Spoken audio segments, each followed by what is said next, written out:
My name is Chris Fitzpatrick. I'm a consultant obstetrician and gynaecologist in the Coombe Hospital, Dublin. I'm a fellow of this college and I'm also a member of the Institute of Obstetricians and Gynaecologists.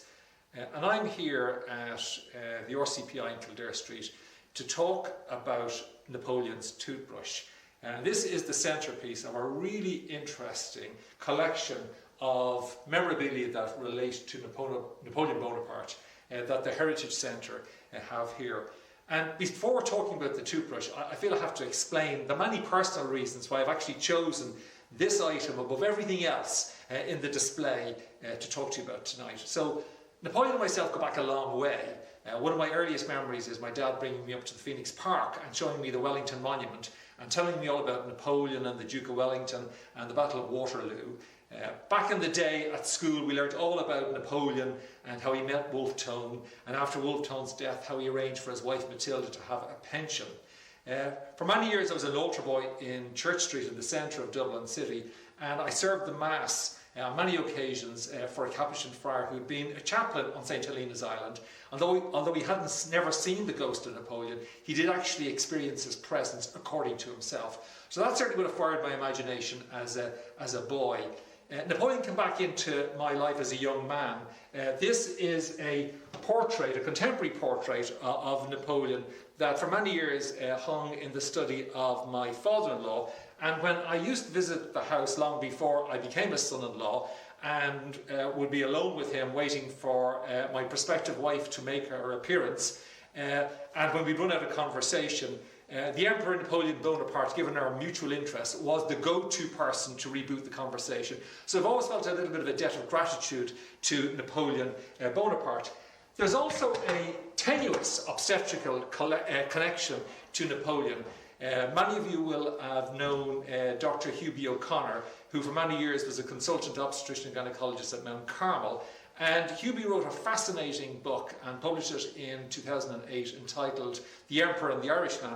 And this tells the story of the friendship that developed between Napoleon Bonaparte and his Irish physician, Dr. Barry Edward O'Mara on St Helena's Island. And this very neatly and circuitously brings us back to the toothbrush. So this is the actual toothbrush that Napoleon Bonaparte gave to his Irish doctor when they parted in 1818.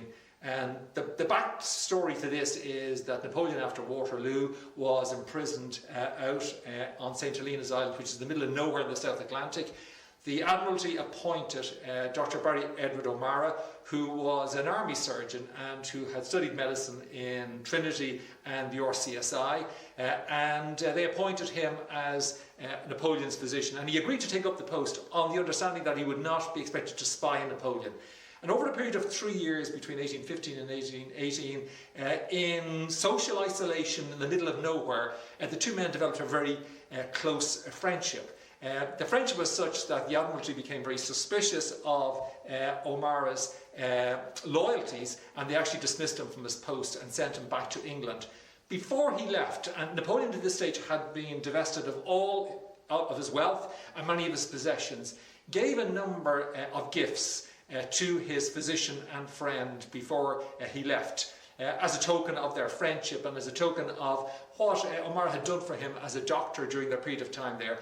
And these included a snuff box and snuff bottle, and we have these here in Kildare Street, a bar of soap which we do not have, and a toothbrush. And it's always puzzled me why, of all the things that he had, and he hadn't very much, he chose to give a toothbrush to his friend and his physician. And given the fact that there was no commentary as to what he said at the time, and the fact that it's culture night, I decided that I would imagine what he might have said to his doctor as they parted when he presented the toothbrush to him. And given the fact that it's culture night, I decided that what he would have said would be in the form of a sonnet. So this is The Gift of a Toothbrush, sonnet written by Emperor Napoleon Bonaparte on the occasion of the departure of his physician, Dr. Barry Edward O'Mara, from St Helena's Island, July 1818. Before you depart, my dear physician, please accept this toothbrush as a token of my deepest gratitude. Concerning the condition I now find myself in, it is commonly spoken by my enemies that I am no longer in a position to reward those who have served me well, having no means at my disposal. But even in the hell of Helena's Isle, the devil cries out sedition at those who lie that Bonaparte cannot bestow even the humblest gift to a companion before he goes. So, mon ami, accept this toothbrush without impediment. It is an emperor's heartfelt payment.